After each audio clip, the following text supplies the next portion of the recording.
I got some brief introduction to LSAT studying. I drilled a little bit, but then I decided to focus on school, my GPA. And when I graduated, I had already known about this program since last year. When I graduated, I planned on signing up for this program. And oh yeah, that's where we are now. I've been using LSAT Unplugged over the summer. I'm hoping to take the November LSAT because that's the one I feel most comfortable taking. And I'm hoping to hopefully attend law school next fall 2022. Fantastic. Well, I'm glad to have you on board, and I'm glad to help however I can. Any particular challenges that you're facing where I could support you? So one of the biggest things that um, well, this one's a little more minor, but when it comes to the section I have the most, I guess, struggle with is reading comprehension. And reason being is that it's hard for me to not pay attention. That's not the word I want to use, but focus at times. My mind will wander. I'll be reading, I'll forget what I just read, and I'll have to reread. And that's something that's been giving me a hard time because the basic questions like what was the passage about, sometimes I'll blank because focusing and reading the passages is really difficult for me. When it comes to games are my best section. I feel like I'm interacting the whole time, but reading comprehension, that's the one hill that's been the hardest to like cross or get over.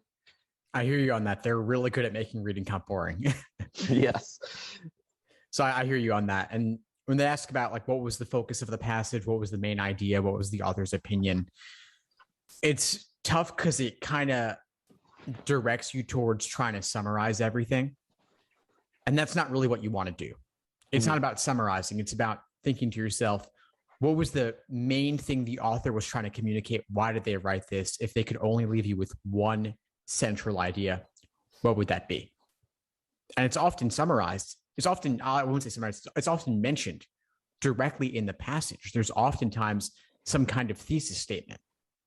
And you've just got to pull out that nugget. Yeah.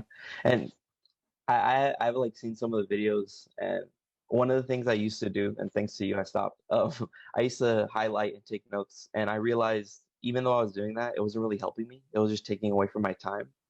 So I took your advice and I started kind of trying just to mentally process the passages rather than wasting time highlighting. Because I ended up highlighting half the passage at the end of the day, so it wasn't really helping me at all. Yeah, well, I'm glad to hear that. Yeah, the note taking, the highlighting, it takes a lot of time. The highlighting tool on the LSAT is actually kind of glitchy. It doesn't work that precisely, and so you don't want to be reliant upon it. So I'm glad you've changed your approach there. It sounds like what you're doing is you're finding ways to iterate and constantly improve to get through it more quickly, which is great. Now we want to help you hone in on exactly where's that key point where they give you what's the main idea. And if you, after you read the passage, you want to be able to walk away from it and say, okay, well, in these 3 to 5 words, I'm just going to lay out for myself why the author write this. What's the main point? And prephrase it so that when that question comes up, as it typically does, you already have your answer in mind. Yeah. And that's so that's the, I guess it's one of the obstacles I've had, but the biggest one is a more general one, and I'm pretty sure you've spoke to hundreds of students who have this, is just the test just gives me anxiety. Like I'm so nervous for it, and it's one of those things where it's like this big giant I have to deal with. It's like standing in front of me, and sometimes I lose motivation at times to take it because I'm like, oh, what if I don't do well enough? What if I mess up? What if I get a really low score? And I guess sometimes it's I feel like it's better to study with motivation rather than fear. And sometimes I feel like I'm studying out of fear of not doing my best. And that's like my biggest issue in terms of the exam. I hear you on that. Yeah, I mean, the LSAT's important. No two ways about it. And people don't always achieve their best. We hope that you will, of course. But sometimes you score your average, or sometimes you score below your average. And that's unfortunate, but the good news is that you can retake. it's never riding all on just one test date. Do you have a target test date in mind right now? So my target test date is November. It was originally going to be October, but the first month of studying was kind of sporadic because I also work full time. Um, so I decided to move November so I could at least have maybe 3.5 months to study. And the way I kind of had planned out was depending, well, not depending, but I was hoping to take November and then January, depending on the score I get in November. A majority of the schools I'm applying to, their application deadlines are around February, March. So I want to say I'll be okay, but I'm not too sure. Well, virtually every school will take January LSAT results. I can't think of a single one that doesn't. And reach out and ask if you're concerned about it. Just reach out and ask. And you look at when the January LSAT is, when do scores come back? They haven't released an exact score release date for January from what I've seen, but you can ask law schools, hey, like given your deadlines of February, whatever, will you take January results? They'll probably say yes. At least that way you can remove any concerns around that. I can tell you that January LSAT is right smack in the middle of the cycle. It's certainly not late. Mm-hmm. And so there's no real downside to taking January versus November. If you can get even just a point or two more, it'll make it well worth going for January. And so go ahead. Oh, no. So my question was, would you recommend just taking January or seeing how it goes for November and then trying to retake in January? If you're pretty close to your target score for November, I would take November just to see what happens. Okay. And that gives you multiple at-bats to get a higher score. I recommend that pretty much everybody retake. Why, unless you got a 180, why wouldn't you take it again and give yourself another shot to do better? And if you don't, no big deal. They only take the highest. All right.